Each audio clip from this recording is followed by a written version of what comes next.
Salam, hər vaxtınız xeyir olsun. Bugün sizə riyaziyyat toplu 1 natural ədədlər bölməsindən 19 nömrəli sualın izahını vermək istəyirəm.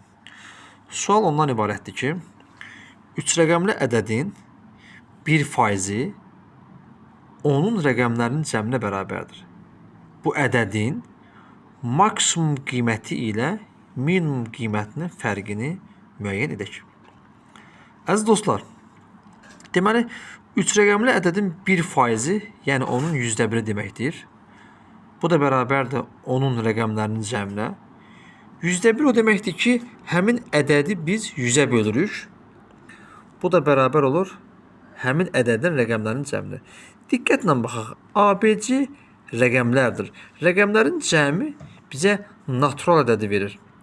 Yəni, bərabərliyin sağ tərəfi naturaldır. Bu zaman sol tərəfi də natural olmalıdır.